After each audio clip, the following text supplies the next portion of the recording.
여러분 주말 잘 견디셨습니까? 뉴스파이터 김명준입니다. 창문 열까? 외출할까? 빨래 넣을까? 네, 무엇을 하든 미세먼지의 허락을 받아야 하는 요즘입니다. 코로나19가 기승을 부릴 땐 미세먼지도 없었는데 3년 만에 찾아온 이 미세먼지를 반가워해야 하는 건가요? 어찌해야 하는 건가요? 목요일까지요. 야, 미세먼지 계속된다니까요. 벗었던 마스크 다시 쓰고 물 많이 마시고 자주 씻고 외출 줄이고 버티고 또 버텨야죠. 어느샌가요? 버티는 데에는 우리가 선수가 됐지 않습니까? 네, 1월 9일 잿빛 월요일 뉴스파이터 대신 힘차게 시작해 보도록 하겠습니다.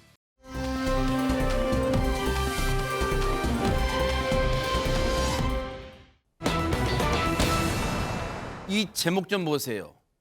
마트에서 무슨 소리를 들어요? 그것도 이 사람이 최정화 기자님. 정말 그 박수홍 씨 그리고 마약이라는 단어 안 어울리는 조합이긴 한데요. 네.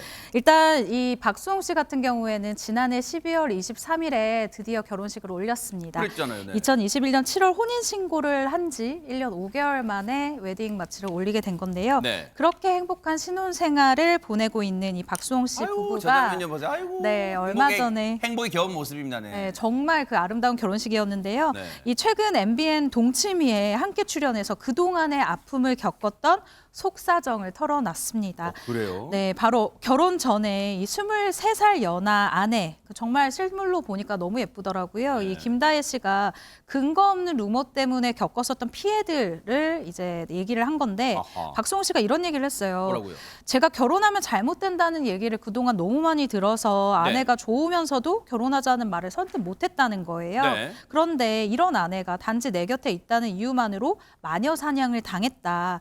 무슨 이 사람이 마약을 하겠냐. 그런데도 마트에 가면 우리 뒤에서 마약, 마약 이렇게 두 사람을 지칭하기도 하고 어머. 우리 둘을 부르는 호칭이 마약이더라. 어머. 아니, 마약 아니면 도박 아니면 성추행 뭐 이런 단어들이 들리니까 정말 와이프랑 마트에도 못 가겠더라 라면서 이 억울하고 속상한 마음을 털어놨습니다.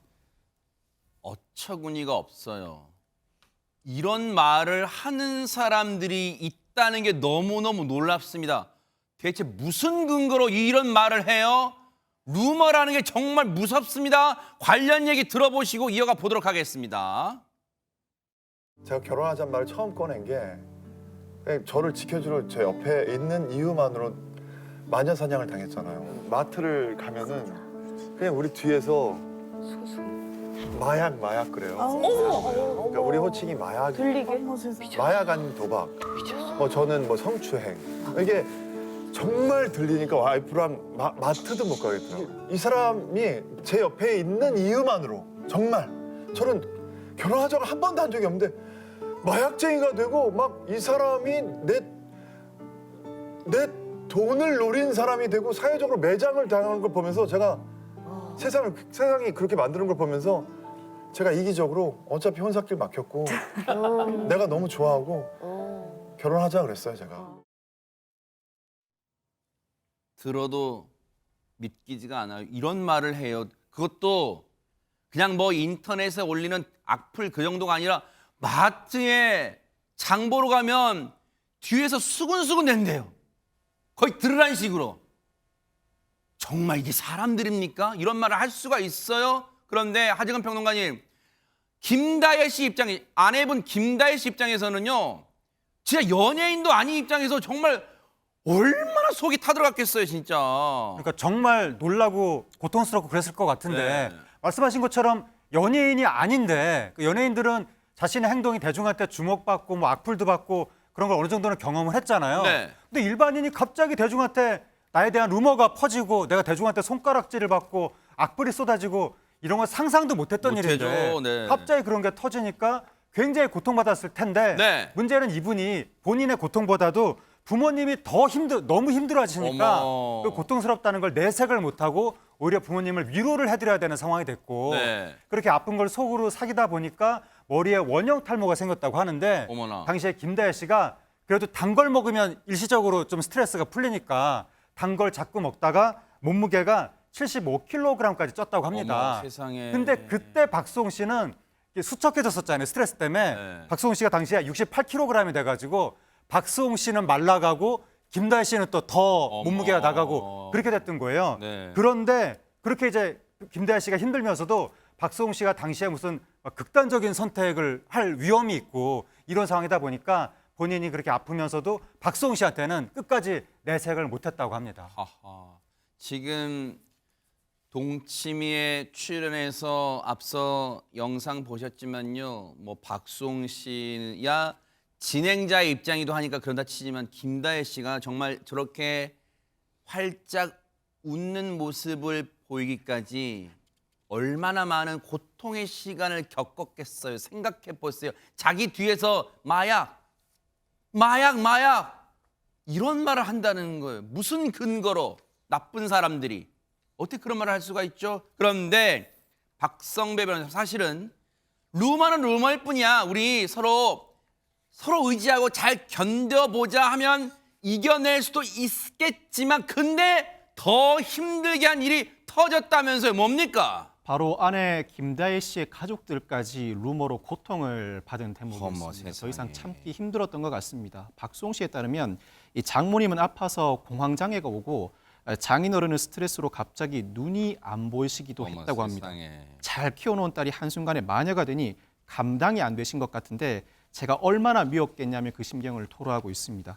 박수홍 씨 측은 부부에 대한 근거 없는 루머를 퍼뜨린 유튜브에 대한 고소장도 제출해둔 상태입니다. 진짜 딸 가진 부모님 입장에서 보면요. 진짜 애지중지 키웠던 지금까지 금지 오겹 키웠던 딸이 뭐 아까 원형 탈모까지 왔잖아요. 힘들어하는 거 보니까 얼마나 부모님 이 김다혜 씨의 부모님도 속이 타들어갔겠어요. 그런데 박수홍 씨 입장에서 그래서 결혼 승낙 받기가 그렇게 만만치는 않았을 것 같아요. 얘기 한번 들어보시고 이어가 보도록 하겠습니다. 아버지 같은 경우는 좀 많이 좀 극심한 반대를 하셨죠. 엄마도 마찬가지로 아빠도 많이 반대를 하셨는데 그렇게 힘든 일이 생기고 나서 이제 수많은 이제 오빠한테 달리는 미담들 그리고 이제 주변에서 도와주는 사람들을 보고 아 저런 사람이면은 되게 괜찮겠다라고 그때 딱 허락을 해주신 거예요. 부모님 생각하면 좀 약간 울컥하는데. 왜냐면 너무 고생하셨거든요. 그 장모께서 너무 세상에 없는 천사 같은 분이세요. 악플에 무슨 장모가 딸을 시켜서 저를 조종한다 이런 게 있어가지고 한동안 반찬 줄 때도 아파트 지하에 와서 주고 집에 올라오시질 않으셨어요. 조금이라도 피해가 갈까봐. 정말 이쁘게 잘 키워놓은 딸이 그냥 한순간에 정말 마녀가 되니까 이거 감당이 안 되시죠. 참 이제 진짜 최진목께서 이해를 못 하겠어요. 한 번이라도 박수홍 씨, 김다혜 씨를 겪어보거나 만나보거나 이런 이따위 말을 하는 거예요. 대체 무슨 근거로 이런 어처구니 없는 근거 없는 말들을 해요. 그러니까요. 실제로 그 사람을 만나서 어떤 사람인지 경험도 안 해보고 언론에 나오거나 아니면 떠도는 얘기 가지고 저렇게 하는 거잖아요. 근데 그 말을 듣는 사람은 얼마나 큰 상처를 받겠습니까? 김다희 씨 같은 경우 또 그 부모님들 같은 경우도 얼마나 억울하겠어요. 아니 아무런 잘못이 없는데 뒤에다 대고 그렇게 얘기를 하면 반대로 생각해서 그런 말한 분들한테 만약 그분들 뒤통수에 대고 마약 이래보세요. 그분들 기분이 어떻겠습니까? 저는 정말 그러면 안 된다고 생각해요. 네. 그러니까 확인되지도 않았고 그리고 실제로 아니라고 하는데 왜 그런 얘기를 가지고 사람을 괴롭히는지 이해가 안 되는데 네. 그래서 부모님도 김다희 씨 아버님도 극심하게 반대를 하셨대요. 결혼 얘기는 처음에 나오고. 왜냐하면 그런 얘기를 들으니 딸이 그렇게 경험한다고 하니까 얼마나 마음이 아프겠습니까? 사실 또 억만금을 가진 사위라 하더라도 내 못해. 딸 진짜 못 주죠. 진짜 전혀 못 그런 저- 상황이라면 당연하죠. 네. 그리고 본인 가족들도 예를 들면 장모님도 이렇게 당하셨다고 하니까 가족들까지 그런 피해를 당하니 내 아이가 앞으로 계속 이런 일을 당하면 어떨까 하는 걱정 때문에 반대를 하셨대요. 근데 그 아버님의 마음이 돌리신 이유가 있어요. 뭘까요? 첫째는 박수홍 씨 관련된 미담이 계속 나오잖아요. 어머. 뭐 어려운 사람 도와주는 미담도 있었고요. 또 박수홍 씨 관련 주변에 있는 분들이 그렇게 많은 일들을 겪었고 억울한 일도 겪었고 루머도 많았지만 떠나지 않고 응원해줬어요. 우리가 그걸 봤잖아요. 아. 사람이 떠나지 않는다는 것은 얼마나 박수홍 씨가 그동안 옆에 있는 사람들과 좋은 관계를 형성했는지 그 사람이 얼마나 괜찮은 사람인지 보여주는 증거라고 저는 생각해요. 네. 누구든 예를 들면 박수홍 씨가 힐난을 받고 예컨대 공격당할 때 네. 그 옆을 든든하게 지켜줬다는 것은 이 사람을 내가 믿을 수 있다는 믿음의 증거라는 거죠. 그렇군요. 그런 사람들을 보니 야 네가 가서 그럼 그 오빠 지켜줘라 라고 얘기하면서 허락해 주셨대요. 결국 세상에. 박수홍 씨의 삶이 그걸 증명하고 있고 그러네요. 주변에 있는 사람들에게 믿음직한 모습을 통해서 부모님이 다혜 씨에게 결혼을 승낙했다고 합니다. 정말 우여곡절이란 말이 딱 들어맞는 상황이었어요. 두 사람이 결혼에 골인하기까지. 그런데 이런 우여곡절을 겪고 결혼에 골인했는데 최정아 기자님이 들리는 소문에 의하면 이 결혼식을 직접 참석하셨다는 얘기 들었어요, 제가. 네, 맞습니다. 이 결혼식에 이제 초대를 받아서 다녀왔는데 사실 셀럽이신데요? 아유, 감사합니다. 네, 다녀왔는데 사실 제가 이 소식을 방송에서 전할 수 있다는 게 너무 고맙다라는 생각이 들어요. 왜요? 왜냐하면 정말 이 결혼식이 축제와 같았어요. 어머. 그러니까 정말 박수홍 씨를 뭐 10여 년, 20여 년, 30여 년 전부터 봤었던 사람들, 일터에서 만난 사람들이 정말 이 두 사람이 어떻게 사랑을 지켜왔는지 옆에서 잘 보았고 그리고 박수홍 씨의 인성에 대해서 이미 다들 믿고 있는 부분이 있었기 때문에 이 결혼식을 다 같이 축제의 장처럼 만들어서 어허. 분명 스몰 웨딩이었거든요. 그래요? 스몰 웨딩인데 결혼식을 3시간 반을 했습니다. 그 스몰웨딩 아니잖아요. 3시간 반을 했었던 이유가 사실 이 두 사람을 축복하는 축사와 축가가 거의 3팀 정도가 있었어요. 어머 세상에. 이 모습을 보면서 와 진짜 잘 살아왔구나. 전 이수영 씨가 했었던 말이 기억이 나는데 뭔데요? 이수영 씨가 가수 이수영 씨 네, 말씀이시잖아요. 가수 이수영 네. 씨가 이날 무슨 얘기를 했냐면 본인이 어렸을 때 이제 부모님을 좀 빨리 여인 편이기 때문에 본인이 결혼할 때 결혼식 준비하는 게 너무 힘들었는데 아하. 그때 박수홍 씨가 처음부터 끝까지 모든 거 아무것도 신경 안 쓰고 정말 부모님처럼 다 준비를 해줬다는 거예요. 그래요? 사실 정말 쉽지 않은 쉽지 일이잖아요. 않죠. 그러니까 이렇게 막 정말 주변 사람들이 울면서 축하를 하는 모습을 보고 아 정말 잘 살아온 사람이구나. 이런 루머는 잘 이겨낼 수 있겠구나라는 확신을 가지게 된 순간이기도 했습니다. 아니 그러면 지금 이제 결혼식 사진 쭉 나오고 있잖아요. 저희가 이제 말씀 중에도 흘려 보내드리고 있잖아요, 화면으로. 그런데 최정아 기자님, 그러면 박수홍이 이제 너무 좋아서 시종일관 처음 결혼식 시작부터 끝까지 막 내내 입이 귀에 걸려서 웃고만 있었어요. 그럼 어땠어요? 그러니까 박수홍 씨 입장에서는 이 결혼식이 얼마나 뭐 여러 가지 감정이 드는 결혼식이겠어요. 그래서 이제 사람들을 처음에 만날 때도 부끄러운 얘기지만 저는 박수홍 씨 손을 잡자마자 바로 울었거든요. 그래요? 그래서 만감이 교차했군요. 최정아 기자님도. 네네. 네, 근데 박수홍 씨도 눈물을 굉장히 좀 글썽글썽하면서 바로 옆에 또 장인어른 장모님이 같이 모든 사람과 인사를 하셨어요. 아하. 그리고 그 박수홍 씨의 이 옆에 이제 계시는 그 자리 혼주석에는 김수용 씨 그리고 아. 김국진 씨 그리고 박경림 씨가 자리를 딱 지키고 혼주 역할을 했군요. 혼주 역할을 아. 너무 완벽하게 하시면서 다 인사를 나누시더라고요. 이 그랬군요. 모습을 보고 너무 놀랬고 박수홍 씨는 이런 말 어떨지 모르겠지만 이분이 울보였구나.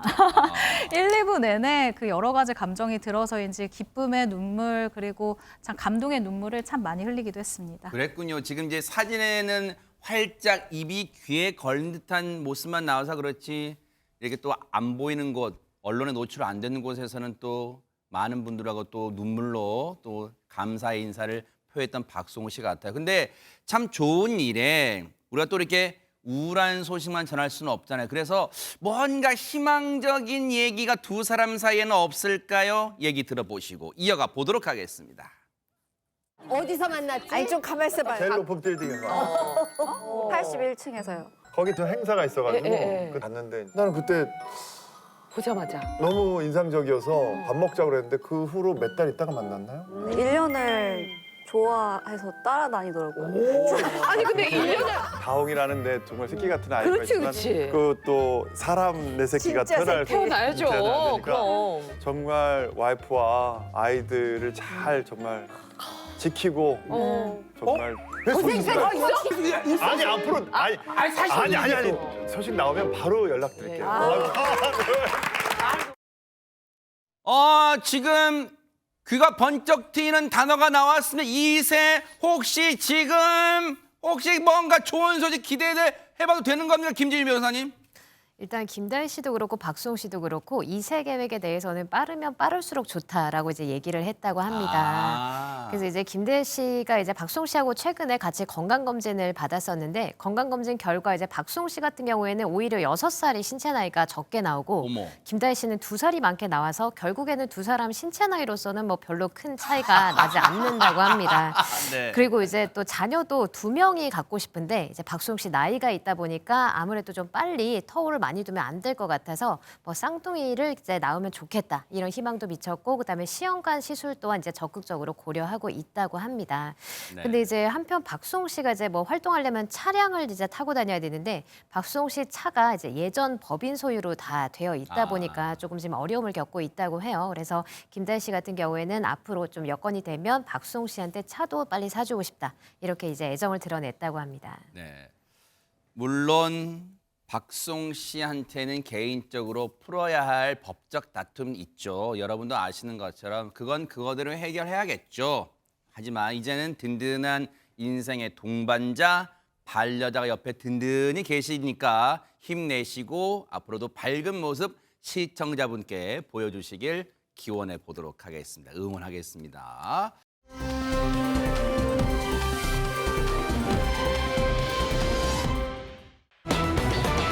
지난 주말에요. 서울에서 아주 위험천만한 화재가 있었습니다. 최정아 기자님. 네, 서울 성동구의 한 차량 서비스 센터에서 굉장한 이 엄청난 차량 화재가 발생을 했습니다. 관련 영상 함께 보시고 이야기 나누겠습니다. 네.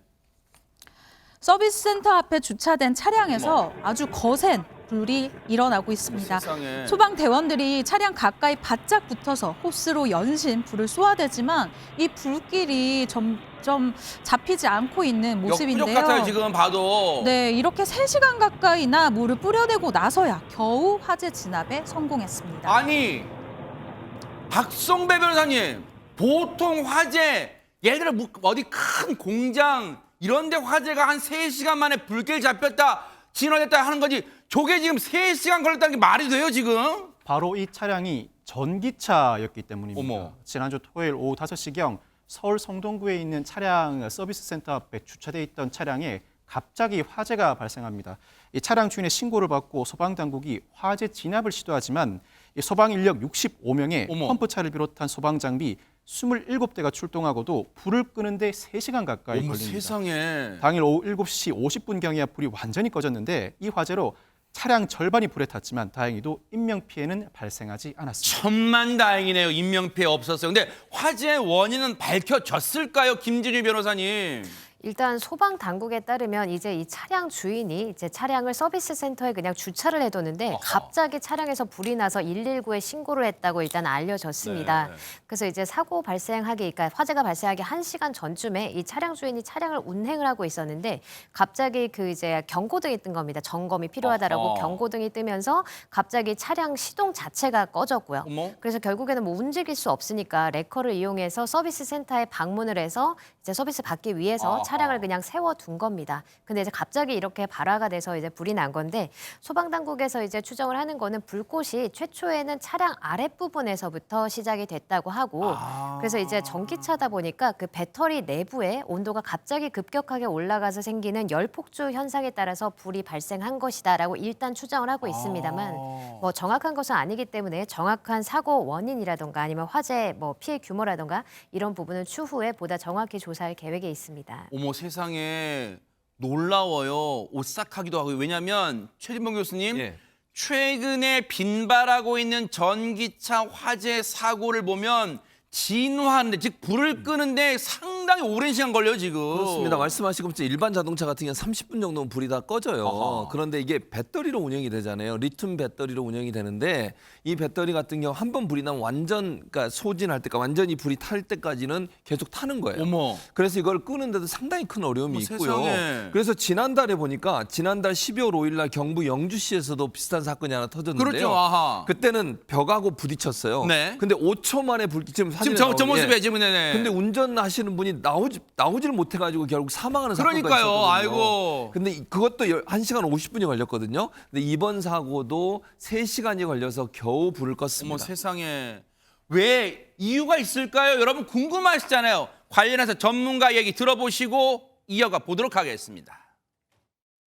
기본적으로 네. 전기차 같은 경우는 일반 내연기관 차량하고 달리 배터리가 그 차량 하부에 달려 있어요. 네. 그리고 이제 한번 화재가 발생했을 때는 굉장히 열폭주와 같이 화재가 빠르게 확산이 되고 물을 뿌리는 것 같고서 화재 진압이 안 되고 좀 이렇게 수조 같은 형식을 만들어서 담궈야 되는 것이고 그렇기 때문에 진화에 필요한 물의 양이 어마어마하게 많다라고 이제 하는 것이죠. 피해를 키울 수 있고 화재 진압을 어렵게 할 수 있는 그런 요인이죠. 또 전기차의 충전 시설이나 주차 공간을 아무래도 심층화되면 위험하기 때문에 그런 부분들을 같이 좀 제한을 해 가면서 좀 대책을 확보해 갈 필요가 있지 않을까 생각이 됩니다. 현 단계에서는 뾰족한 방법이 없다는 것처럼 지금 들려요. 전문가 얘기 들어보니까요. 그러다 보니까 하재근 평론가님 사실은 최근에 보면 지하 주차장에 아예 전기차 출입을 막는 것도 있어요. 예, 아무래도 전기차 화재 사건에 대한 공포가 좀 퍼지다 보니까 최근에 뭐 한 매체 보도에 따르면 어느 건물의 경기도 성남시의 그 건물 지하 주차장에 네.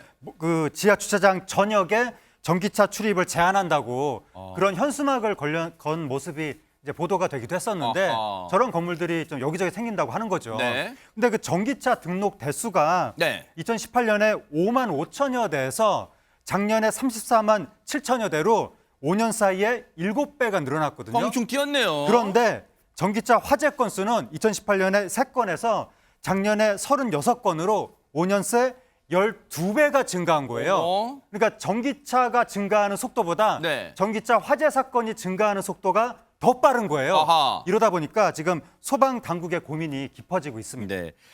뾰족한 방법은 없어요. 어쨌든 기술이 이 현 상황을 따라가지 못하면 안 돼요. 반드시 이에 걸맞은 이 화재 진압 방법도 전기차 화재 사고 진압 방법도 반드시 개발해 주시길 바랍니다. 안 그러면 어떻게 겁나서 이 전기차 사겠어요? 반드시 마련해 주시길 바랍니다.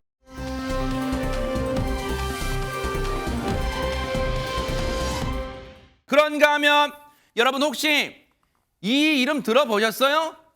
돈 스파이크. 나쁜 짓 저질렀잖아요. 어제 1심 판결이 나왔어요. 관련 영상 보시고 이어가 보도록 하겠습니다. 영장심사에서 어떤 말씀하셨어요? 사실대로 말씀드렸습니다. 필로폰 어떤 경로로 구하신 겁니까?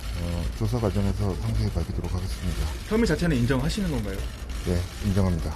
여러 호텔에서 투약하셨다고 하는데 수사 피하려는 의도였나요? 아닙니다. 그럼 어떤 의도로 그렇게 하신 건가요? 추후에 다시 말씀드리겠습니다. 더 하실 말씀 있으신가요? 심려를 끼쳐드려서 정말 죄송합니다. 다 제 잘못이고요. 조사할 상식에 임해서 제 대학에 받겠습니다. 마약은 그럼 언제부터 하신 거예요? 최근입니다. 왜 하신 건가요?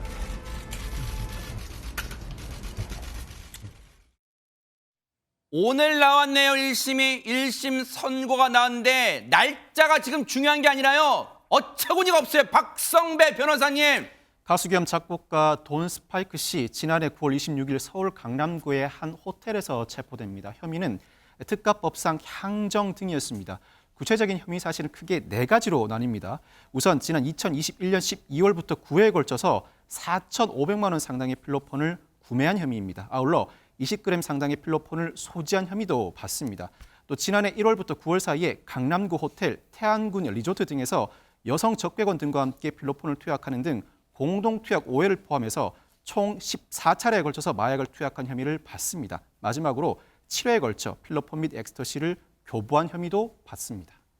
여러분, 마약 관련 지금 받고 있는 혐의가 한두 가지가 아니에요. 그런데 이 돈 스파이크 그때 당시에 어떻게 적발되게 됐을까요, 최진봉 교수님? 일단 적발된 게 어떻게 된 거냐면요. 네. 한 접객원이 다른 사건으로 수사를 받고 있었어요. 아하. 그런데 그 수사 과정에서 이 얘기를 털어놓은 거예요.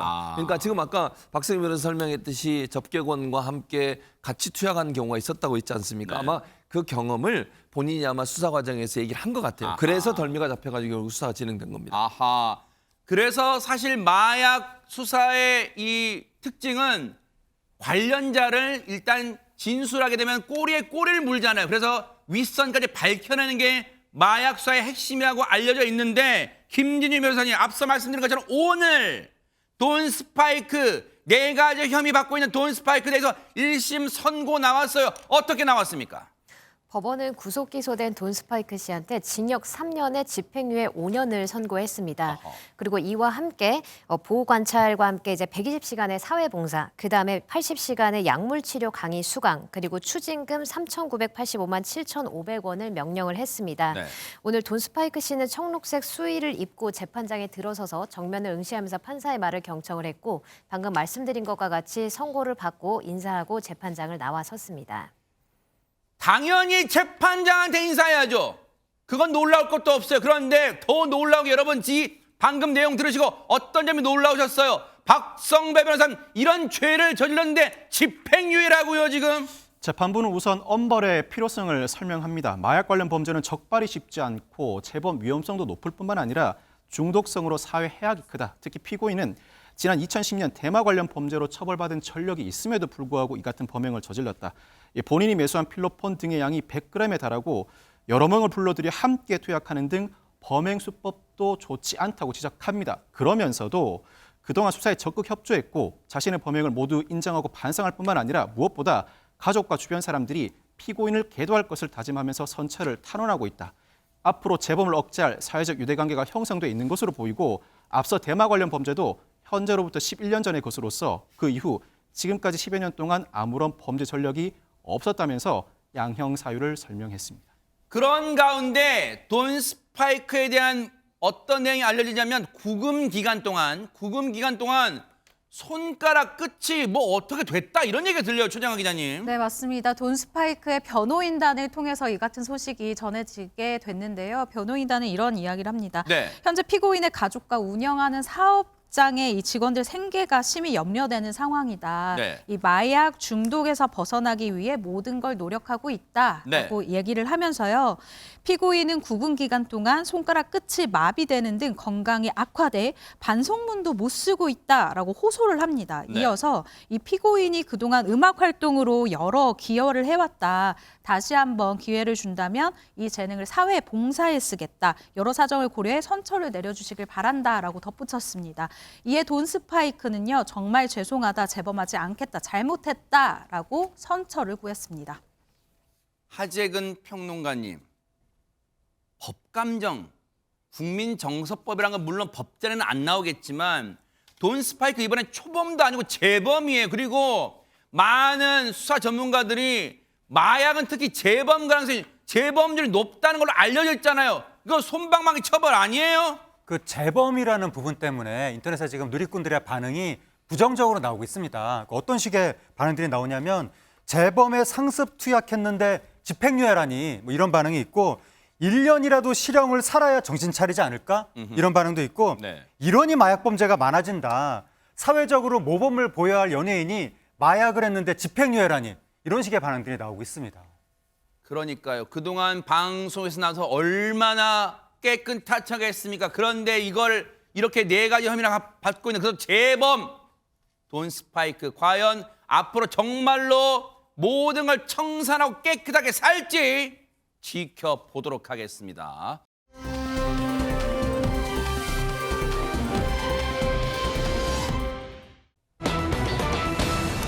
자, 분위기 바꿔보겠습니다. 지금 뭐 전국에 불타는 트롯맨 열기가 정말 말 그대로 불타오르고 있다고 하는데, 지난 방송에서 레전드급 무대로 맞대기를 펼친 이른바 죽음의 대결 데스매치를 벌인 마지막 한 조가 있어요. 먼저 선공 영상부터 보시고 이어가 보도록 하겠습니다. 자기 어디야? 나 지금 기다리고 있는데. 귀여워. 나 오늘 거기 안 나가. 솔직히 너 너무 촌스러워. 우리 이제 그만하자.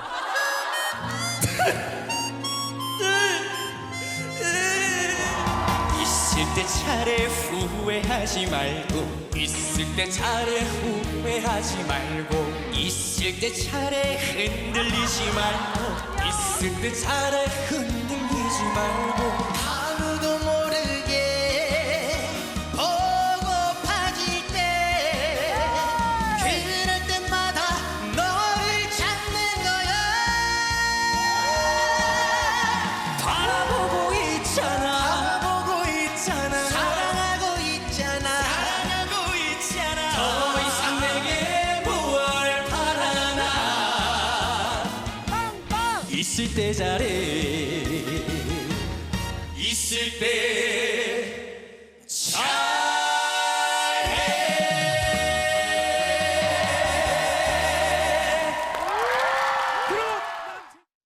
이 무대 보신 분들 많으시겠지만 처음에 그 상황극이 조금 촌스러우면서도 신선했어요. 최정아 기자님. 네, 맞습니다. 이분들이 진짜로 트로트 이 아이돌 그룹처럼 그룹을 세우면 얼마나 재밌을까라는 생각도 하게 되는데요. 20대 초반이 모인 팀 트롯 남친이라는 팀입니다. 오혜빈, 박민수, 김정민, 봉훈 씨로 이루어진 팀인데요. 평균 나이가 23세예요. 네, 그렇게 트로트를 하는 나이치고는 그렇게 많지 않은 나이인데요. 그러네요. 이 오승근의 있을 때 잘해를 선곡해서 핑크색 의상을 입고 귀여운 무대를 선보였습니다. 특히 이 세 사람의 이 팀의 이 화음이라고 해야 될까요? 이게 굉장히 인상적이었는데요. 네. 심사위원으로 나선 이지혜 씨는요, 봉훈 씨를 콕 집어서 이렇게 얘기를 합니다. 춤을 추면서도 이 상반신이 움직이지 않는데 이게 바로 그가 음을 유지하는 비법인 것 같다라고 얘기를 했고요. 춤을 추는데 상반신이 안 움직여요. 네, 최대한 음의 흔들림을 없애려고 한 것 같아요. 대박이다. 그리고 가수 신유 씨도요. 네.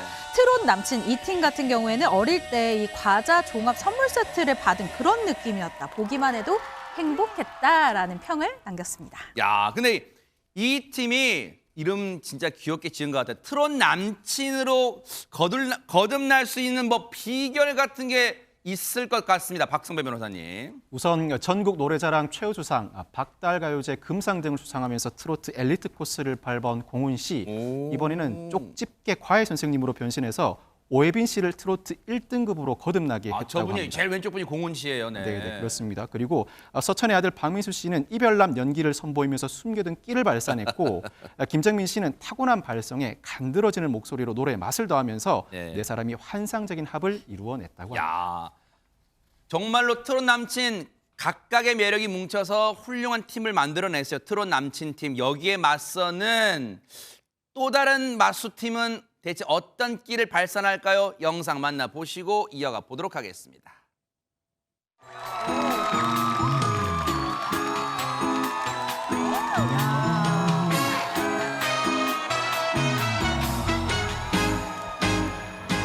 철철 끓는 타는 가슴 콩닥거렸고 진짜 매혹적이야. 보다 덮고 싶었지만 천만의 말씀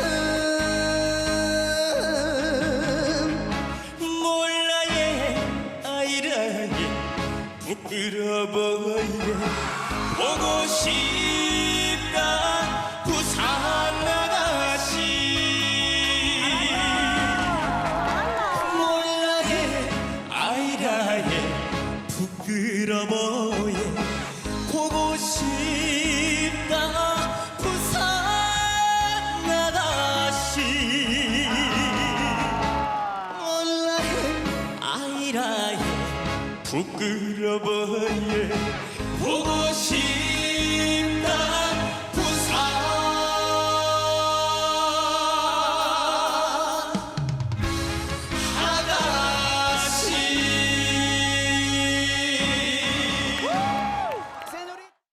대박 사건입니다. 하재근 평론가님, 제가 네. 이 노래는 정말 한 손에 꼽을 정도로 몇 번 안 들어봤는데 나훈아 씨 느낌과는 정말 다르게 내고 있어요. 네, 뭐 나훈아 씨 느낌하고는 좀 다르긴 다르지만 어쨌든 나훈아 씨 노래죠. 그러니까요, 네. 근데 이 뽕끼왕성이라는 이 팀이 뽕끼왕성. 네, 남승민 씨 뭐 20살, 김태수 씨 23살, 이수호 씨 22살 다 20대 초반이거든요. 이 정도 연령대면 그 뭐 21세기 이후에 나타났던 뉴트로트, 신나는 노래들, 퓨전 그런 걸 선곡할 법도 한데 나훈아 씨의 아이라에 이렇게 전통적인 노래를 선곡했다는 것도 상당히 의외고 보통 이런 팀 미션 때는 화려한 걸 보여주기 위해서 어떤 화려한 뭐 안무라든가 어떤 기회를 많이 하거든요. 근데 이 무대도 뭐 안무를 하긴 했지만 최소한으로 절제하면서 노래 위주로 그렇게 한 거예요. 근데 20대 초반이면 보통 아이돌 같은 춤에 도전할 법도 한 그런 걸 어필할 탈군무도 도전할 그런 거 것 같은데, 어필할 법도 한데 그런 식의 시각적인 요소, 부차적인 요소는 다 빼고 네. 오로지 가창력, 아하. 노래 기본이 되는 거 네. 그걸로만 승부를 했다는 점이 굉장히 놀라운 건데 네. 20대 초반의 나이에 그 가창력으로 굉장히 출중한 무대를 만들어서 네. 이 무대가 조회수가 11만 회를 넘어섰다고 어머? 합니다. 네. 그래서 불타는 트롯맨의 탑2 무대에 등극했습니다. 야, 최재명 교수님, 이 뽕끼왕성 팀의 각자의 나이 그냥 모르고 들으면요, 진짜 이 가수 경력 15년 보통 이상씩은 되신 분들 같아요, 느낌에. 그냥 뭐 음악만 들으면 아하, 얼굴을 안 네, 보고 그렇죠. 얼굴 보면 푸릇푸릇하잖아요. 사실은 이 두 사람이 여기서 보면 남승민, 이수호 두 사람 같은 경우에는요 트롯 신동 출신이에요. 그래요? 남승민 씨 같은 경우에는 11살 때 리틀 박현민으로 불리면서 전국 노래자랑에 수상을 했고요. 그리고 나서 이호섭 가요제 대상까지 받았어요. 대박 사건. 그 당시에 국민 손자로 등극을 했었고 네. 이수호 씨 같은 경우는 광주 출신인데 1세대 트로트 신동으로 불렸고요. 동굴 보이스가 아주 매력적인 오. 그런 가수라고 볼 수 있고요. 네. 각종 가요제에서 수상을 해서 두 사람이 트로트 신동이고 네. 김태수 씨 같은 경우는 한국 음악을 전공을 뭐 했거든요. 그래요? 그래서 풋풋한 매력을 발산하면서 두 사람의 트로트 신동과 함께 아름다운 조화를 이루어서 사람들의 큰 인기를 누린 그런 팀이라고 할 수 있겠습니다. 하재근 평론가님, 트롯 남친 팀과 뽕끼왕성 팀을 보고 있자니 우리가 진짜 K-팝에 그걸 넘어서 K-트로트가 막 미국 시장에 진출할 날이 얼마 안 남았다 이런 생각 들어요 지금. 거기에 대해서는 미국 시장 진출에 대해서는 뭐라고 장담을 하기가 네. 힘든데요. 왜냐하면 이제 각 나라마다 문화적 특성이 그러겠죠, 다르기 때문에 네.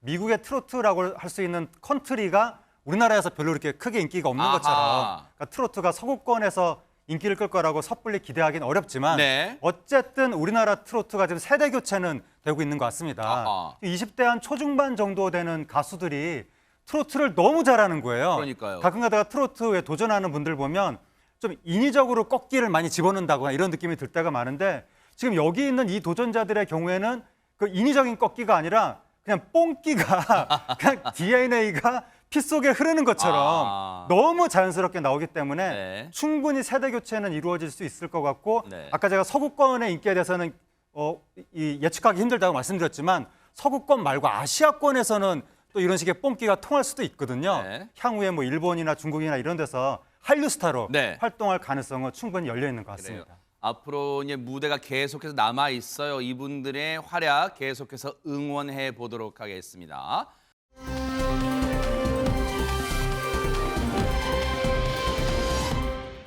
자, 지금요 춥잖아요. 오늘 조금 날씨가 좀 전국적으로 풀린 것 같긴 한데 한창 추울 때 여러분 나 여기 가보고 싶다 하신 분들 많으실 것 같아요. 박성배 변호사님. 추운 겨울 많은 분들이 실내 활동을 하시지만 오히려 밖으로 나오는 사람들이 있습니다. 겨울 대표 축제가 돌아왔다고 하는데요. 영상으로 확인해 보시겠습니다. 얼음 반, 사람 반, 한겨울 얼음 위에 몰린 사람들입니다. 이곳은 바로 3년 만에 돌아온 강원도 화천의 산천어 축제 현장입니다. 축구장 24개 면적에 달하는 이 큰 얼음 낚시터에는 대박. 무려 100만 마리에 달하는 산천어가 투입되는데요. 100만 마리요? 그 무게만 해도 무려 171톤이라고 합니다. 와. 구멍 속에서 쏙 싱싱한 산천어를 낚아 올리는 이 기분 남녀노소 할 것 없이 짜릿한 손맛에 빠져들었다는데요. 야. 중국, 일본, 캐나다에 이어서 세계 4대 겨울 축제로 꼽히는 화천 산천어 축제. 오는 29일까지 열릴 예정이라고 하니 한번 방문해 보셔도 좋을 것 같습니다.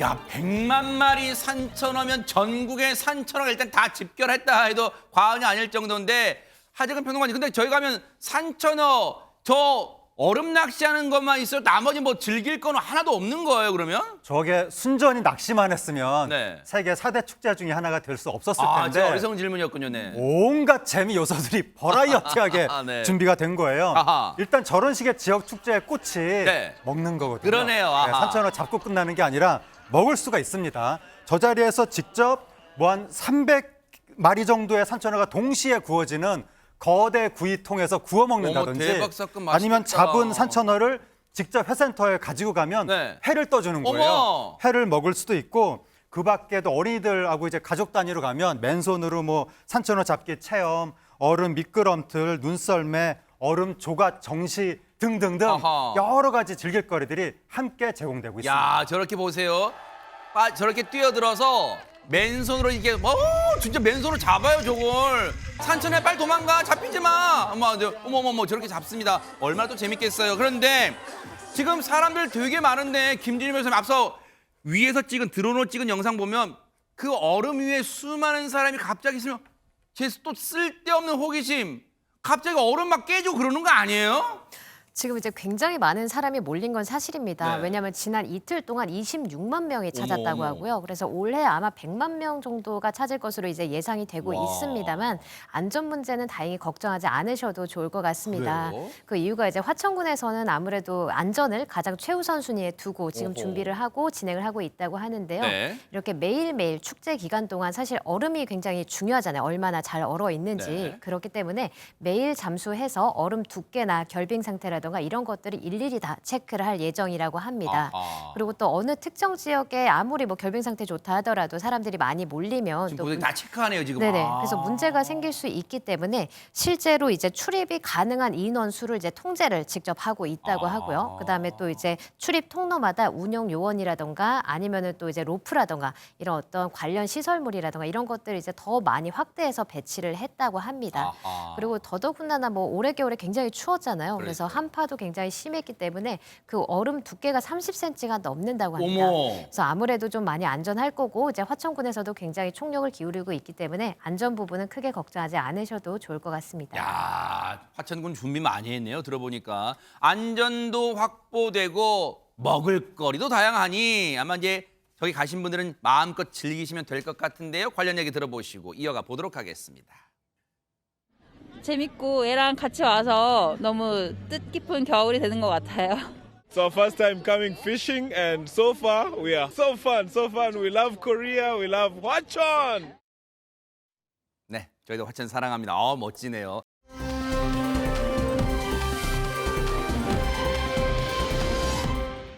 자, 국내 축제 봤으니 해외 축제도 한번 볼까요? 최정아 기자님. 네, 저 멀리 남아메리카로 가보겠습니다. 영상 함께 보시죠. 아, 네. 형형색색 화려한 축제가 열렸습니다. 와. 퍼레이드 카뿐만 아니라 이 참가자분도 아주 멋진 분장도 정말 여러 가지로 눈을 사로잡는 장면인데요. 아이고, 이곳은 콜롬비아 남서부에서 열린 흑백 카니발입니다. 흑백 카니발. 네, 아니 다들 이렇게 형형색색 알록달록한데 카니발 이름이 왜 흑백일까요? 그러니까요. 네. 알고 보니 이 축제 억압받던 유색 인종들의 이 해방을 기념하여 열렸기 때문인데요. 1912년에 시작돼 무려 100년이 넘은 이 흑백 카니발은 인종과 문화의 차이를 넘는다는 의미에서 오히려 활기찬 색과 음악으로 채운다고 합니다. 재미와 의미 이 두 가지를 모두 충족한 멋진 카니발의 모습이었습니다. 야, 의미가 있네요. 영상 보기만 해도 흥겨운데 실제 참가하신 분들은 얼마나 흥에 겨울까요? 얘기 들어보시고 이어가 보도록 하겠습니다. Bueno, estamos celebrando el Día de Negritos, salimos en familia y lo que hacemos es disfrutar. Esto es una fiesta inclusiva, es reconociendo toda nuestra cultura y nuestros ancestros y estamos felices de celebrar el Carnaval de Blancos y Negros.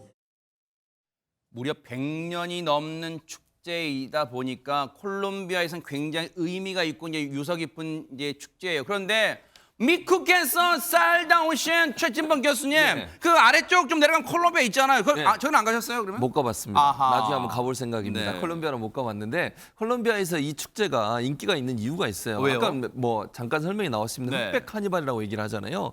유색 인종에 대한 차별을 타파하고 화합과 공존이라고 하는 이미지를 부각시켰기 때문이에요. 아하. 이게요 2009년도에 유네스코의 무형문화재로 지정이 됐습니다. 그러니까 일반 축제하고 거의 비슷하지만 왜 그랬을까? 결국은 1월 5일은 흑인의 날로 선포를 하고 모든 사람이 검게 분장을 하는 거예요. 그리고 1월 6일은 백인의 날로 선포해가지고 모두 다 하얗게 분장을 평등이네요, 하고. 진짜 이것도. 그렇죠. 아하. 그래서 서로 거품 묻혀가면서 소통과 공존을 배워가고 평등을 만들어주기 때문에 네. 전 세계에 유색 인종에 대한 차별이 남아있는 그 나쁜 관습을 타파하는 아주 중요한 계기를 만들어줬다는 점에서 네. 유네스코가 세계 무형문화재로 선정한 그런 축제입니다. 그렇군요. 참 의미가 있는 그런 또 축제 봤습니다.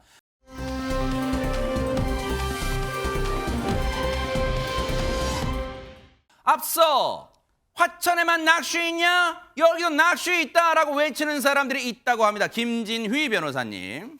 네, 낚시 좋아하시는 분들 굉장히 많을 것 같은데요. 낚시 굉장히 좋아하셔가지고 관심이 많다 하더라도 이렇게 특이한 낚시는 아마 보신 분이 없으실 어머. 겁니다. 그래서 어떤 건지 영상으로 함께 살펴보시겠습니다. 뭘까요 이게? 네. 그래서 방파제 위를 걷는 남성이 바로 이 특이한 낚시의 주인공입니다. 네. 그래서 이 남성 물속으로 긴 줄을 이제 던지고 이제 뭔가를 물속에서 이제 끌어올리는 건데 네. 끌어올리는 물건이 바로 심상치가 않습니다. 뭘까요? 그래서 뭔가 큰 물고기를 잡았나 했더니 지금 올라오는 거는 녹슨 자전거 아이고 그리고 헛땅쳤네요 그러면. 정체를 알기 힘든 고철들을 이제 낚아 올리고 아이고. 있습니다. 그래서 남성이 던진 거는 다름 아닌 자석추라는 건데요. 어머? 그래서 무려 2kg에 달하는 특수 낚싯바늘을 이용해서 물속에서 꺼내 올린 폐고철은 매주 수백 톤에 이른다고 합니다. 아니 그러면 하재근 평론가님 저분은 낚시해서 예를 들어 저게 올라와서 그날 하루 공친 게 아니라 재수 온 붙은 게 아니라 일부러 저걸 끌어올리는 거예요? 네, 처음부터 고철을 낚을 목적으로 자석으로 이제 고철 낚시를 하는 거죠. 어머. 그 이유가 뭐냐면 네. 저런 식의 고철들이 물속에 있으면 물을 오염시키는 맞아요. 오염원이 된다는 겁니다. 그래서 일부러 저런 고철들만 끌어올린다는 건데 네. 일종의 사회 봉사의 차원에서 아하. 근데 저분이 한때 교도소에서 수감 생활을 했었다고 합니다. 어머. 지금 이제 개심하고 뉘우치면서 사회에 보답하기 위해서 저렇게 봉사하고 있다고 합니다. 바로 저런 게 죄값을 뉘우치고 완전 새로운 사람이 되는 거예요. 누구누구 좀 새겨 들어요. 그런 자 관련 얘기 들어보시고 이어가 보도록 하겠습니다. It's not about finding treasure. I'm not looking to make money. It's about just cleaning up the waterways and, helping out and doing my bit. I have taken a lot from society over the course of my life. I've done a lot of wrong things, and this is my little way of giving back. 세상에 그런 의미 있는 일이었어요. 세상에. 정말 두 가지를 저는 다 했다고 봐요. 아까 얘기 나눴지만 그 정화를 하는 거잖아요. 그렇죠. 그다음에 저기서 나온 게 톤당 얼마를 받냐면요. 저 고철이 150 호주 달러를 받는데요. 그럼 얼마예요? 그러면 이제 톤이 많아지면 많아질수록 더 늘어나겠죠. 그렇죠. 그런데 이 돈을 네. 어디다 쓰느냐? 아하. 사회 재적응 치료를 받고 있는 사람들한테 쓴다고 합니다. 정말 좋은 일이 두 배로 더블로 그러니까요. 이루어지고 있습니다. 그 좋은 마음 널리 호주에 퍼지길 바랍니다. 보고 계십니까? 대박 사건. 네, 안녕하십니까? 김명준입니다. 여러분과 함께하는 뉴스파이터. 다양한 소식과 뉴스를 보고 싶으시면 화면 오른쪽을 꾹 눌러 구독해 주시길 바랍니다. TV로도 유튜브로도 여러분께 한 발 더 다가가겠습니다. MBN 뉴스와 뉴스파이터를 사랑해 주셔서 고맙습니다. 보고 계십니까? 대박 사건. 네, 안녕하십니까? 김명준입니다. 여러분과 함께하는 뉴스파이터. 다양한 소식과 뉴스를 보고 싶으시면 화면 오른쪽을 꾹 눌러 구독해 주시길 바랍니다. TV로도 유튜브로도 여러분께 한 발 더 다가가겠습니다. MBN 뉴스와 뉴스파이터를 사랑해 주셔서 고맙습니다.